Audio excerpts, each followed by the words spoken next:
I'd like to welcome you to this program, broadcasting live from our studios in New York City and video streaming today.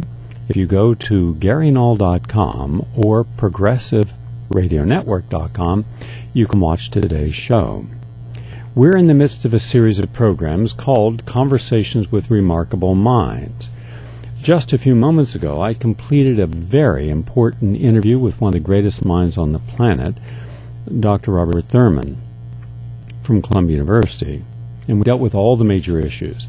However, the video stream of that had some glitches, so we're editing that to correct it. The audio is fine, and I've decided to put that up on our archives right now, so you can hear it if you go to the archives. But on Tuesday, this coming Tuesday, I will be in Albany helping to lead a demonstration against compulsory vaccination for healthcare workers, in effect anyone working in a hospital, from orderlies, attendants, doctors, physicians, nurses, dietitians, even people delivering things to hospitals be required to be vaccinated. So we are going to try to show why that is not good science, it's not good medicine.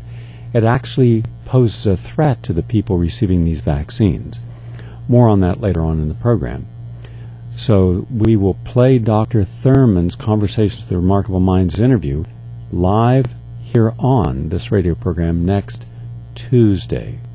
We have every single day this week, every single day next week, we have some of the wonderful minds in the world on.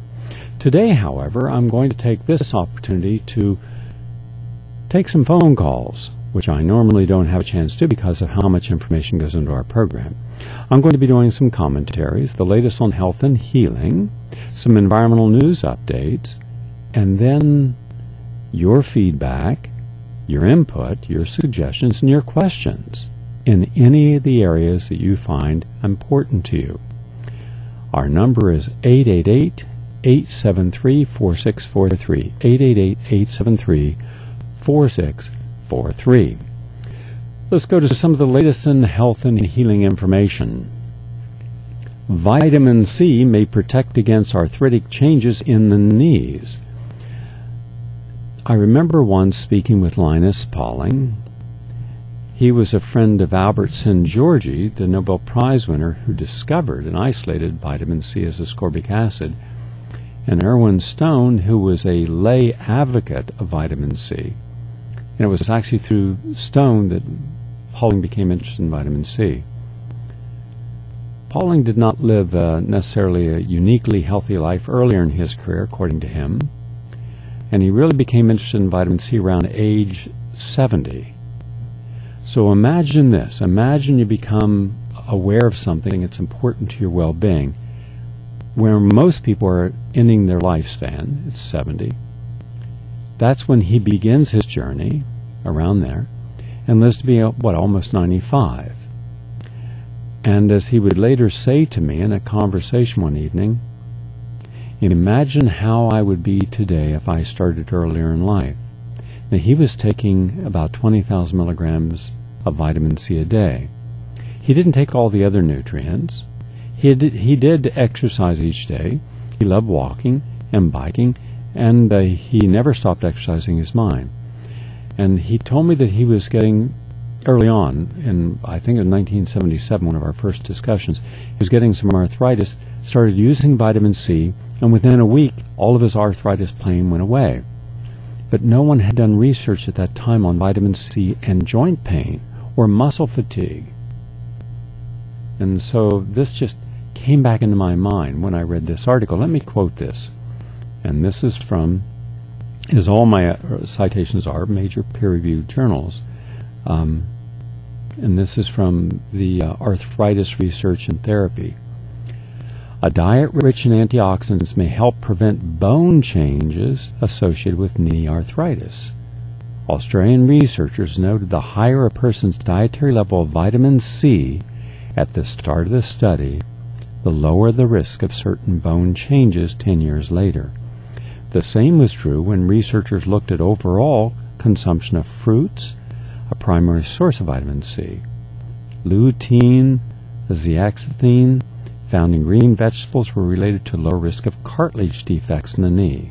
Quote, the highlight of this study was the potential of diet to modify the risk of osteoarthritis. Now, why is that important to me? Because I remember actually debating on WMCA radio the role of food causing arthritis or helping to reverse it. And the rheumatologists who were spokespersons for the American Arthritis Foundation said there is no association between anything that you're doing in the way of fruits and vegetables or foods either causing or reducing inflammation or arthritis. They were wrong. And imagine if you had paid attention to the board-certified rheumatologist, the likelihood is you would be taking non-steroidal anti-inflammatory COX-2 inhibitors like Vioxx. 54,000 Americans died between 1999 and 2002 from taking Vioxx. 110,000 had strokes or heart attacks and survived. That's an awful lot of suffering based upon arrogance. Here's their own journals, official rheumatology journals, stating vitamin C can help prevent that inflammation and destruction of the cartilage.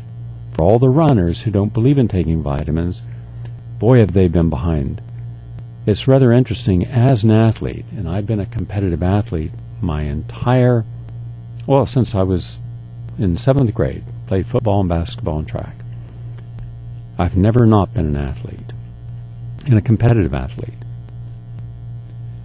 And there's only a relatively small number of athletes that I've found, and especially the elite athletes, that really take care of themselves in a holistic way.